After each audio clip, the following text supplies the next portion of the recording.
2025년 하반기 주목해야 할 관심 섹터와 관련주를 제공해 드립니다. 안녕하세요. 허브경제TV입니다. 오늘 볼 종목은요, 포스코 인터내셔널을 좀 보도록 하겠습니다.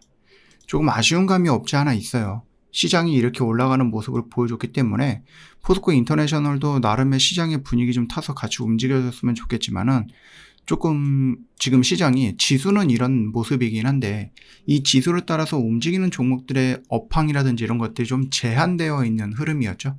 그러다 보니까는 시장의 움직임에 내 종목들이 연동이 안 된 것들을 여러분들 굉장히 좀 많이 보셨을 거라고 생각을 합니다. 실망할 필요는 없습니다. 일단은 뭐 금리 인하는 거의 기정사실화 된 것 같고요. 0.25가 되느냐 0.5가 되느냐의 싸움. 9월 달에 금리 인하가 시작하면 남은 3개월 동안 몇 번의 금리 인하를 더 할까? 여기에 이제 시선이 조금 집중이 되어 있는 것 같다라는 생각하시면 될 것 같아요. 그래도 시장이 이만큼 올라가는 그 와중에 종목이 이렇게 조금 더 올라갔으면 하는 그런 아쉬움이 조금 짙게 남아있기는 합니다. 포스코 인터내셔널은 곡물, 그러니까 옥수수, 밀, 보리, 대두 등등이겠죠. 안정적으로 사고 팔 수 있는 글로벌 식량 유통망을 만들고 있어요. 2030년까지 글로벌 식량 종합상가, 종합기업 이런 것들이 되는 것을 목표로 하고 있다라고 보시면 됩니다. 전 세계적으로 기후변화라든지 아니면 뭐 뜬금없이 터지는 전쟁 이런 것들로 인해서 곡물 가격과 공급이 불안정해지고 있죠. 그래서 곡물을 안정적으로 확보하고 사고 팔 수 있는 유통체계를 만들면 나중에 경쟁력에서 좀 커질 수 있다라는 부분입니다. 우리 영화라든지 드라마 보면은 먼 미래에 결국은 이제 식량 자원이 부족해진다 이런 얘기들 많이 들어보셨을 것 같아요. 그런 것 관련해서도 이제 영화나 드라마들이 좀 주제로서, 소재로서 많이 활용이 되고 있는 것들이죠. 우크라이나가 지금 전쟁 중이긴 하지만은 전쟁 이전에는 굉장히 곡물지대였단 말이에요. 그래서 우크라이나 곡물 수출 터미널을 운영을 하면서 뭐 대규모 집화 수출 중심 기지 역할을 할 거다. 지금 현재 전쟁 중이기 때문에 좀 중단되어 있는 상태이긴 하지만 뭐 이 전쟁이 뭐 평생 갈 것도 아니고 조만간 이게 좀 쉽게 종전이 되지는 않을 것 같지만 그래도 일단 종전이 된다라고 했을 때 우크라이나 시장은 굉장히 큰 잠재력이 있다. 미얀마 같은 경우에도 쌀을 모아서 저장하고 가공하는 시설을 운영하고 있고요. 내수뿐만이 아니라 수출 시장 진출 가능성도 염두에 두고 동남아시아 같은 경우도 쌀 소비가 많죠. 이쪽 아시아 쪽은 이제 주식이 쌀이죠. 미국이라든지 뭐 유럽에서는 그렇지는 않겠지만은 그래서 부가가치도 커지고 곡물 가공 유통 이쪽 사업도 강화하려고 합니다. 북미라든지 남미 역시도 마찬가지예요. 곡물 생산지와 연결해서 곡물 공급망을 좀 확대한다 이렇게 보시면 될 것 같고 일단 목표가 있다라고 하면 2030년까지 연간 1000만 톤 이상의 곡물을 판매하는 것을 목표로 하고 있는데 현재는 그냥 550만 톤 정도가 됩니다.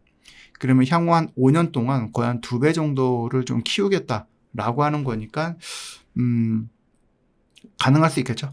뭐 전 세계 곡물 주요 생산지와 소비지를 연결하는 수직 계열화 전략을 추진하고 있는데 생산부터 판매까지 다 관리한다라는 개념으로 놓고 보시면 될 것 같아요.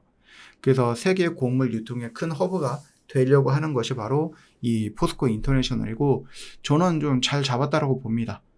지금 당장이야 뭐 먹거리가 부족하거나 그러지는 않겠지만 향후에는 우리나라도 먹거리가 좀 부족해질 수 있다. 물론 좀 시간이 좀 많이 걸리긴 하겠지만 포스코 인터내셔널이 하고 있는 일들은 뭐 말씀을 드렸던 뭐 에너지라든지 뭐 해외 공장 자원이라든지 아니면 그 전기차 부품 소재라든지 그다음 식량자 뭐 사업이라든지 이런 것들 많이 하고 있죠.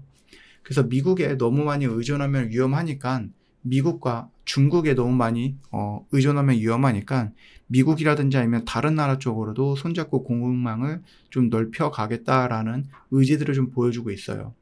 그래서 뭐 호주, 폴란드, 멕시코 등등등 해갖고 여러 나라와 협력하면서 위험을 좀 분산하는 거죠. 리스크를 줄이는 거죠. 거기에다가 이 뭐 전기차라든지 에너지, 곡물 등 여러 분야를 동시에 키우고 있습니다. 그래서 포스코 인터내셔널의 앞날은 더 성장을 할 거다. 왜냐면 여러분은 전기차, 곡물, 식량이죠. 에너지 이런 것들을 놓고 보면 여러분들 이거는 앞으로 미래에도 무조건 필요한 부분이거든요. 그렇기 때문에 앞으로도 성장 가능성이 있고 굉장히 필요한 영역에 포스코 인터내셔널이 그냥 양손 다 양발 다 담그고 있다라고 하면은 결국은 그거는 나중에 미래의 성장 가치에 굉장히 큰 역할을 해줄 거다라고 보셔도 될 것 같습니다. 지금 당장의 흐름을 놓고 보면은 뭔가 좀 약해 보여 이렇게 생각하실 수 있는데 괜찮아요. 지금 이 구간 라인에서 지켜주고 이렇게 가면서 뭐가 형성되고 있는 거죠? 변곡점이 형성이 되고 있는 겁니다. 여기에서 지금 이렇게 2년째 이고 있고 여기 라인에서 한번 툭 하고 치고 올라가면은 뭐 이렇게 쭉 올라가는 것은 어렵진 않다라고 생각하고 있으니 여러분들도 너무 좀 조급하게만 보지 않아도 된다라고 좀 말씀을 드려볼게요. 저 허브경제TV 공식 채널을 좀 보시면 정말 중요한 것들 깔끔하게 정리해서 올려놨죠. 이것만 놓고 보셔도 여러분 돼요. 여러분도 오늘 시장에서 뭐가 움직였고 어떤 얘기가 나왔는지는 저 공식 채널 하나만 여러분들이 활용을 해봐도 충분하다라고 생각합니다. 놓치지 마시고 이런 것도 꼭 챙겨가면 좋겠다라고 좀 말씀을 드리는데 만약 여러분들이 여기에 있는 정보를 어떻게 활용을 해야 될지 모르겠다 하시면은 저 허브경제TV를 한번 이용을 해보시는 것도 괜찮겠죠? 언제든지 문의 남겨주시고 같이 이런 뉴스를, 이런 재료를 어떻게 해석해서 어떻게 접근하고 어떻게 매매해서 어떻게 수익을 만들어내는가 그 과정을 여러분들과 저희가 좀 반복해서 좀 해본다라고 하면은 정말로 도움되지 않겠습니까? 오늘 하루도 정말 고생 많으셨습니다.